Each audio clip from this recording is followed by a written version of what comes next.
అనేది లోతుగా ఆలోచించాలి. ఓకే జంపన్న గారు, ఏంటి హిడ్మా ఉన్నాడా? అప్పుడు చంద్రబాబు టైంలో కూడా ఉన్నాడా? I don't Chhattisgarh Congress leadership దానిలో యాక్టివ్ ఉన్నారా? ఇప్పుడు ఇడ్మా ఉండడా లేదా అనే దానికంటే కూడా ముందు ఎన్కౌంటర్ ఏమిటి, అసలు ఎందుకు జరిగింది అనే విషయాన్ని ముందు పరిశీలించాలి. తర్వాత నెక్స్ట్ అరెస్ట్ అయిన వాళ్ళు ఎవరు. నేను మొదటగా ఈ విషయాన్ని మాట్లాడాలనుకున్నప్పుడు గత సంవత్సరాల కాలంగా అంటే కంటిన్యూగా 4 దశాబ్దాలుగా ఈ యుద్ధం జరుగుతున్నప్పటికీ సంవత్సరాల కాలంగా కగార్ ఆపరేషన్ పేరుతోటి కేంద్ర ప్రభుత్వం ఇది కంటిన్యూ ఆపరేషన్ చేస్తుండ్రు. ఈ ఆపరేషన్ లోపట కేంద్ర కమిటీ, రాష్ట్ర కమిటీ నాయకులే కాకుండా కూడా పెద్ద సంఖ్యలో నష్టాలు కూడా మావోయిస్ట్ పార్టీ పొందింది. ఈ కంటిన్యూషన్ లోపటనే శాంతి చర్చలు జరగాలనేది ఇక్కడ ఆల్రెడీ అంటే మావోయిస్ట్ పార్టీకి సంబంధం లేదు, కేంద్ర ప్రభుత్వం సంబంధం లేకుండా కూడా శాంతి చర్చలు జరిపి దీనికి ముగింపు పలకాలే అనే దాంతో కూడా స్టార్ట్ అయింది అది. కానీ దురదృష్టవశాత్తు కేంద్ర ప్రభుత్వం ఎంత మాత్రం కూడా వినకుండా కంటిన్యూగా ఎన్కౌంటర్ చేసింది. ఇదంతా కూడా ఎత్తుగడలు అంటూ నాటకం అంటూ అది కేంద్ర ప్రభుత్వం చేసింది. ఇది తేలిపోయింది, ఇది నాటకం కాదు, శాంతి చర్చల కమిటీ శాంతి కోసం చేసిందనే విషయం కూడా తేలిపోయింది. మరొక వంక కొంత మావోయిస్టు శైలి నుంచి అంటే వాళ్ళు మొదటి నుంచి వాళ్ళు శాంతి చర్చలకు వాళ్ళు సిద్ధమై ఉన్నారు. అంటే వాళ్ళ పరిస్థితి వాళ్ళకి అర్థమైంది. అది ఆ పరిస్థితి ఏంటంటే ఇంకెంత మాత్రం కూడా సాయుధ పోరాటం కొనసాగించడం లోపట చాలా ఇబ్బందులు ఉన్న విషయాలు అర్థమయ్యే నంబాల కేశరావు ఉన్నప్పుడు చనిపోక ముందు తను స్పష్టంగానే ప్రకటించిండు. కానీ కొంతమంది మావోయిస్టు పార్టీ లోపల కూడా కొంతమంది లోపల ఉన్న వాళ్ళు కావచ్చు లేదా బయట ఉన్న వాళ్ళు కావచ్చు వాళ్ళు సాయుధ పోరాటం అనడము, తర్వాత అది కూడా ఏంటంటే కేంద్ర ప్రభుత్వానికి ఒక సాకుగా దొరకడము, ఇవన్నీ కూడా జరిగిపోయి ఏమైనప్పటికీ శాంతి చర్చలు జరగలేదు కాబట్టి ఈ నేపథ్యంలో బట్ట అంటే కొంతమంది అంటే అంతకుముందే సరెండర్ అవుతుండ్రు. ఈ నేపథ్యంలో సాయుధ పోరాట విరమణ పేరుతోటి 300 మంది లొంగిపోయినరా లేదా వాళ్ళు ఏమంటారో పక్క పెడదాం మనం. వాళ్ళ పార్టీ నుంచి బయటకు వచ్చారు వాళ్ళు. తిరిగి ఆ తర్వాత కూడా మనం గమనిస్తే అంటే మనకి ఎంత స్పష్టంగా అర్థమవుతుందంటే అంటే కేంద్ర కమిటీ మెంబర్లు, రాష్ట్ర కమిటీ మెంబర్లు కూడా లొంగిపోతూనే ఉన్నారు. అంటే ప్రధానంగా తెలంగాణ కావచ్చు, ఏపీలో కూడా లొంగిపోయినరు.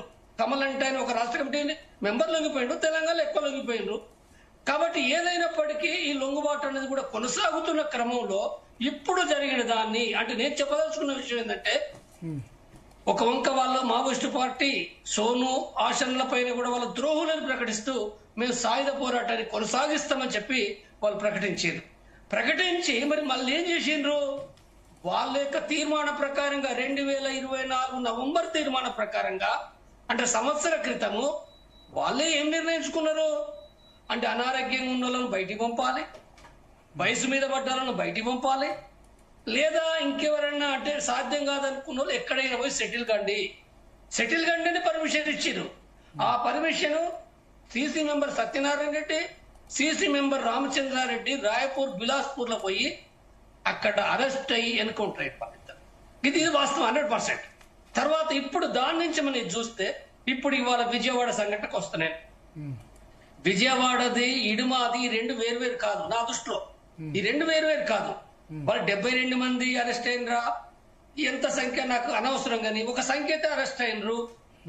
తర్వాత ఇడుమా వీళ్ళందరూ కూడా నేను ఎట్లా చూస్తున్నానంటే వాస్తవంగా ఇది మావోయిస్టు పార్టీ చేసిన తప్పు మూలంగానే ఈ నష్టం జరిగింది. నేను స్పష్టంగా చెప్పదలుచుకున్నాను. ఏం తప్పు చేశారు? అవును నేను చెప్తా, నేను అది ఏం జరిగిందో చెప్తా. నేను ఈ 72 మంది అయినా 72 మంది వాళ్ళు నిజమైన మావోయిస్ట్ అయినా కొంత వలస కూలీలు కూడా ఉన్నారా? ఉండొచ్చు, 2 ఉండొచ్చు. ఎందుకంటే పోలీసులు వాళ్ళని అరెస్ట్ చేస్తారు, చూపిస్తారు. అది మావోయిస్టులు ఉన్నారు. తర్వాత ఇడుమా కూడా ఉన్నాడు. కానీ వీళ్ళు ఎందుకు పోయినరు?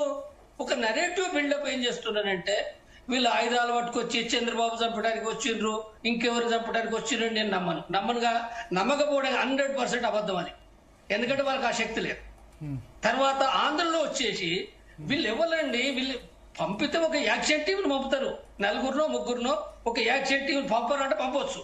కానీ వీళ్ళు 70 మంది వచ్చిన వాళ్ళు సభ్యులు. వీళ్ళకి ఏ శక్తి ఉంది? పట్టణం అంటే తెలియదు, బస్సు తెలియదు, రైలే తెలియదు. రైలు చూస్తే చాలా ఆశ్చర్యంగా చూస్తారు ఆ దళ సభ్యులు, కమాండర్లే. నాకు తెలుసు అది వాళ్ళకి అవగాహన ఏంటిదని. కాబట్టి ఎందుకు వచ్చిండ్రు వాళ్ళు? ఎందుకు వచ్చిందంటే నేను మొదటగా చెప్పినట్టుగా సంవత్సర క్రితము అంటే ఇక్కడ సాధ్యం కానోళ్ళు సెటిల్ కాండి. సెటిల్ ఎక్కడ అవుతారు?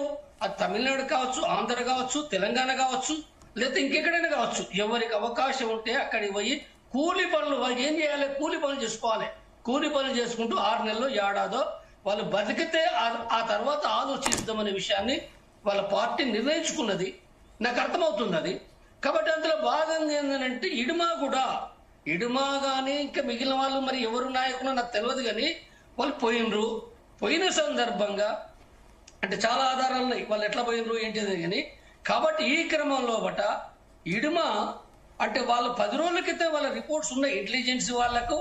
నా ఉద్దేశంలో ఎంత తెలివి తక్కువ అంటే వాళ్ళు వాస్తవంగా దక్షిణ బస్తా నుంచి బయలుదేరి గొల్లపల్లి నుంచి బయలుదేరినా చెర్ల నుంచి బయలుదేరినా అనేక మంది మధ్యవర్తులు ఎవరైతున్నారో వాళ్ళు తీసుకుపోయే వాళ్ళు ఎవరైతున్నారో అందులోనే ఇన్ఫార్మర్లు ఉంటారు. ఇన్ఫార్మర్ గ్రామాన్నారు, ఆదివాసులు ఉన్నారు, ఇంకెక్కడో కాదు గ్రామాల్లో ఉన్నారు, లొంగిపోయిన దళ సభ్యులు ఉన్నారు. కాబట్టి ఇన్ఫర్మేషన్ ఛత్తీస్గఢ్ ఇంటెలిజెన్స్ పోతుంది, ఆంధ్రకు పోతుంది, తెలంగాణ పోతుంది. దాంట్లో ఏం పెద్ద ఆశ్చర్యం ఏమీ లేదంట. కాబట్టి ఇంత తెలివి తక్కువగా వీళ్ళని పంపిస్తే వాళ్ళకి డే 1 నుంచే వాళ్ళకి ఆ సమాచారం ఉంది. వాళ్ళు ఒక్కరిని ఆధారం చేసుకుని 70 మందిని పట్టుకున్నారు. 70 మందిలో భాగంగా ఇడుమాను పట్టుకున్నారు. కాబట్టి ఇడుమాను నేను స్పష్టంగా చెప్తున్నది పట్టుకొచ్చి ఎన్కౌంటర్ చేశారు, బూటకం ఎన్కౌంటర్ అంటారు. నేను 100% చెప్తున్నాను. నేను ఇప్పుడు స్పష్టంగా నీకేం ఆధారం ఉందంటే కూడా నాకు ఆధారం ఉన్నాయి, నేను చెప్తాను. ఆధారాలు కూడా ఈ సందర్భంగా నేను చెప్పే విషయం ఏంటంటే ఇడుమా మొదటి పాయింట్ ఆయన డీకేని వదిలిపెట్టి సాయుధంగా అసలు ఆ ప్రాంతానికి పోయే అవకాశం ఎట్టి పరిస్థితుల్లో లేదు. ఎందుకనంటే ఏఓబి ఎనాడో వదిలేసారు. అందులో ఉదయ్ తర్వాత అరుణ చనిపోయారు 6 నెలల క్రితం. కానీ అక్కడ ఎవరూ కూడా లేకుండా ఇప్పుడు చనిపోయిన వాళ్ళు ఎవరికి కూడా నా ఉద్దేశంలో ఏఓబి తెలియదు, అంతకన్నా ఆంధ్ర అసలే తెలియదు. ఏది ఈస్ట్ గోదావరి అడవి. కాబట్టి వీళ్ళు పోవడం ఇది ఒకటి రాంగ్. అది రెండోది అక్కడ దొరికిన తుపాకులు ఉన్నాయి. ఏం తుపాకులు దొరికినాయండి? ఏం తుపాకులు అంటే పేరుకు వాళ్ళు 2 ఏకేలు చెప్పిండ్రు. ఏకేలు అవి చూపించలే, కానీ ఏం తుపాకులు అని అంటే ఒక 12 బోరు, ఒక రివాల్వర్, ఒక పిస్టల్. అంటే ఇడుమా ఒక బెటాలియన్ కమాండర్ ఉన్నాడు, సీసీ మెంబర్ ఉన్నాడు. తను పోతే మరి తనకు ఆల్రెడీ 150-200 మంది అయితే ఉన్నారు కదా, మరి ఆ రకంగా ఎట్లా ఉంటాడు? ఇది ఒక అనుమానాస్పదమైన విషయం. తర్వాత ఇంతే కాదు, వాళ్ళకి డ్రెస్సులు చాలా కొత్తగా అందరికి తొడిగించినట్టుగా ఉంది. కాబట్టి వీటిని తర్వాత అక్కడ అరెస్ట్ అయిన వాళ్ళను ఈ మొత్తం లింక్ చేసుకుంటే తర్వాత వాళ్ళపైన ఆయుధాలు బాంబులు పెట్టుడు చాలా అబద్ధం. కాబట్టి మొత్తం చూసినప్పుడు ఏంటంటే తెలియదు ఒక్కతనమే మావోయిస్టు పార్టీ అని అంటే అక్కడ నోళ్ళు అంటే వాళ్ళొక స్పాంటేనిటీగా వాస్తవంగా నా ఉద్దేశంలో వాస్తవంగా కేంద్ర ప్రభుత్వం ఫస్ట్ తప్పు. రెండోది వీళ్ళు టాక్టిక్స్ కూడా సాయుధ పోరాటం అనుడే ఒక తప్పు. నేను మొదటి నుంచి చెప్తున్నది ఇది అయిపోయిన దానికి కనీసం గౌరవప్రదంగా అసలు శాంతి చర్చలు జరిపి వాళ్ళు రావాలని నేను పెట్టినా దాన్ని అయిన సమస్యలు ఇప్పుడు అలాగే నేను పోను, ఇప్పుడు అదంతా ఆ సమస్య వేరే. కానీ తర్వాతనైనా సోను ఆశన్న వాళ్ళు వచ్చిండ్రు, ఇష్టం ఉండదు. ఎందుకంటే మావోయిస్ట్ యొక్క వాళ్ళ ఆలోచన నాకు తెలుసు కాబట్టి అలా పనిచేసిన వాళ్ళు ఎవరు కూడా లొంగిపోవాలంటే చాలా ఇబ్బంది పడతారు, తుపాకులు ఇవ్వాలంటే ఇంకా చాలా ఇబ్బంది పడతారు. కాబట్టి దీనిని వీళ్ళు ఇక్కడ ఉన్న వాళ్ళు ఇంకెవ్వరు రాకుండా చాలా ద్రోహులు అని చెప్పి తెలుగులో బట్టే భారతదేశ వ్యాప్తంగా లేదండి ఇది, ఎక్కడ తెలుగు ప్రాంతాల్లో మాత్రం ఉంది. తెలుగు లోపల ఇక్కడ తెలంగాణలో దీని కనీసం నేను చెప్తున్నా ఇది తప్పు కాదు, ఇది స్వాగతించాలి. వాళ్ళు ఇవాళ బతకాలి, బతికిన తర్వాత వాళ్ళు ఏమైనా చేయని ఈ ప్రజల కోసం చేయని. ఎవరు వద్దంటారు కదా, రాజ్యాంగం ఉంది. లొంగిపోతున్న వాళ్ళని ఉద్యమ ద్రోహులైనా కరెక్ట్ కాదంటారు, అంతేనా? చాలా తప్పు, చాలా నేరం అది, చాలా తప్పది. వీళ్ళు ఇది మాట్లాడిండ్రు. ఇప్పుడు వాళ్ళు కనీసం లోపల ఉన్న వాళ్ళు ఇడుమా కూడా అంటే మనిషికి ఎట్లుంటది, ఒక తన ఆత్మగౌరవం నిలబెట్టుకోవాలని చెప్పి ఏమీ తెలియకుండా చనిపోయినరు.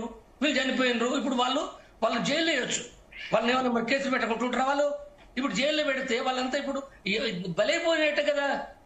నీకు ఏమైంది సరెండర్ అంటే ఏం మునిగిపోయిందల్లా వచ్చి ఎవరికి సరెండర్ అవుతున్నావు? పోలీస్ అధికారికి అవుతున్నావా, లేకపోతే ముఖ్యమంత్రికి అవుతున్నావా, బీజేపీ వాళ్ళకి అవుతున్నావా, రాజ్యాంగానికి అవుతున్నావా? మనం ఇక్కడ సరెండర్ అంటే రాజ్యాంగ వ్యతిరేకంగా ఉన్నాం కాబట్టి ఇప్పుడు రాజ్యాంగానికి నువ్వు సరెండర్ అవుతున్నావు. నీకు రాజ్యాంగ హక్కులు ఉంటాయి కదా.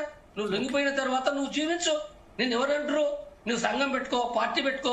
కమ్యూనిజం కూడా ప్రచారం చేస్తుంది కదా దేశంలో. 70 పార్టీలు 60 పార్టీలు ఉన్నాయి కదా కమ్యూనిస్ట్ పార్టీలు. నేను ఎవరొద్దంటారు? నువ్వు చట్ట ప్రకారంగా నువ్వు ప్రచారం చేసుకో. చట్ట ప్రకారంగా తప్ప ఒప్ప చర్చ వేరే, బీజేపీ వాళ్ళు వేరే మాట్లాడతారు, కమ్యూనిస్టు వేరే మాట్లాడుకొని తప్పే ఉంది, రాజకీయాలు చర్చించుకొని. కానీ ఇక్కడ జరగవలసింది ఏంటంటే, నేను ఇప్పటికి కూడా చెప్తున్నా, ఈ తప్పులు చేయకండి, ఇది జరగదు. నేను స్పష్టంగా చెప్తాను, ఇవ్వాలి కాదు 15 ఏళ్ళకి చెప్పిన. ఒక అతను లొంగిపోయిన వేరే కాడ బతనంటే నువ్వు బతకలేవు, నువ్వు అనవసరం, ఇది పోతే లొంగిపో, లేకపోతే పని చేయి అని చెప్పి నేను ఉన్నప్పుడు, నేను సీసీ మెంబర్ ఉన్నప్పుడు, నువ్వు ఆ రకంగా పోతే నువ్వు చచ్చిపోతావు. నువ్వు చాలా మంది, నువ్వు ఎక్కడన్నా పోయి ఉండు, నువ్వు తమిళనాడు కాదు ఢిల్లీలో ఉండు, మణిపూర్లో ఉండు, తప్పనిసరిగా ప్రతి విషయం తెలుస్తుంది, అరెస్ట్ అవుతారు, ఎన్కౌంటర్ అవుతారు. చాలా మంది అట్లా చనిపోయినరు. మీరు ఏందనుకున్నారు? ఇక్కడ డీకే వాళ్ళకి ఏం తెలుసు? ఈ పట్టణం తెలియదు, ఏమీ తెలియదు. వీళ్ళందరూ గుంపుగా పెట్టేసి పోయినరు, అరెస్ట్ అయినరు. కాబట్టి ఇప్పుడు ఇది ఏమనుకోవాలి? ఇక నుంచి అయినా నేను ఈ సందర్భంగా చెప్పేది అంటే, మావోయిస్టులు నాకు తిడతారు, తిట్టున్నారు, నన్ను తిట్టని నాకేం ఇష్టం లేదు. నేను ఒకటే చెప్తున్నా, నేను చనిపోవద్దని కోరుకుంటున్నా. తర్వాత మీరు వచ్చి పని చేయండి అని చెప్తున్నా. నేను మీరు ఏమైనా చేయండి, కానీ అనవసరంగా చనిపోయి వీరులు శూరులు అని చెప్పి ఏం కొలుస్తామండి? ఎంతో మంది, భగత్ సింగ్ చనిపోయిండు, ఎంతో మంది చనిపోయిండు, వేలాది లక్షలాది మంది ఈ దేశంలో ఉన్నారు. అంటే కొలుచుకుంటూనే ఉండుడా? ఉన్నోడు ఏమైనా బుర్ర పెట్టి పనిచేసి ప్రజల కోసం నువ్వేమైనా చేయి. నువ్వు స్వచ్ఛంద సంస్థ పెట్టు, లేదా ఇంకోటి పెట్టు, లేకపోతే ఈ ప్రజల కోసం ఏమైనా చేసుకో. నేను ఎవడొద్దంటాడు? కాబట్టి అది సాధ్యం కాదు. సాయుధ పోరాటాన్ని నేను స్పష్టంగా చెప్తున్నా, అది అవుట్డేటెడ్, కాలం చెల్లింది. ఒకనాడు నేను కూడా చేసినా, అది వేరే విషయం. కాబట్టి కాలం చెల్లింది దాన్ని పట్టుకొని ఇవాళ ఏమీ చేయలేము. కనీసం వాళ్ళకి మందులు లేవు, డాక్టర్ లేడు, అక్కడ ఉన్న వాళ్ళకు ఇబ్బంది ఉన్నది, తిండి ఇబ్బంది ఉన్నది.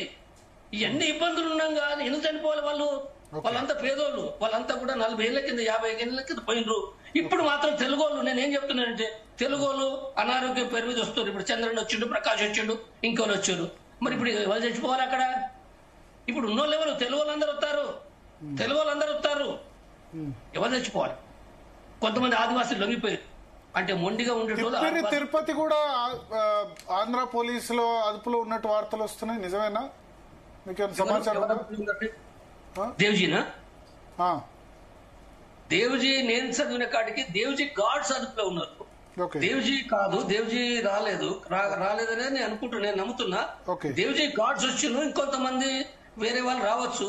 కాబట్టి ఎవరు వచ్చినప్పటికీ, అంటే ఇప్పుడు ఇక్కడ వీళ్ళందరూ కూడా ఒక రకంగా వాళ్ళంతా యంగర్సే వచ్చిన వాళ్ళు కూడా, అందరికి అనారోగ్యాలు ఏం లేదు. వాళ్ళకి అర్థమయ్యే లాభం లేదు. ఇది నాయకులు లొంగిపోవద్దని చెప్తారు, తర్వాత నాయకులు తిరిగి ఉంటే ఎక్కడైనా బతుకు, ఎంతకాలం బతుకుతాం మనం? అక్కడ సెటిల్ అవుతాం. నువ్వు ఎక్కడైనా పో, 6 నెలలకో 7 నెలలకో చంపబడతారు. అది కాబట్టి అనవసరమైన దాన్ని ప్రోత్సహించకండి. మీరు సాయుధ పోరాటం, నేను ఇప్పటికి చెప్తున్నా, నా అభిప్రాయం సాయుధ పోరాటం సరైనది కాదు. ఇప్పుడున్న పరిస్థితిలో ముగించండి.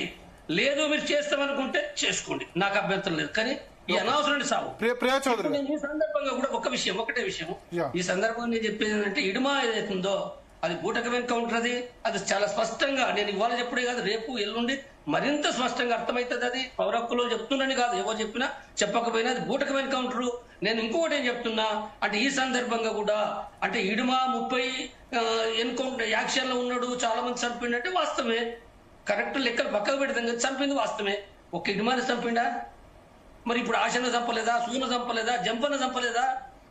అంటే దీనికి ఎవరు బాధ్యులు? ఆ పార్టీ విధానాలు తప్ప ఇడుమ కాదు. ఇడుమ ఒక పేద వర్గాన్ని నుంచి వచ్చిండు.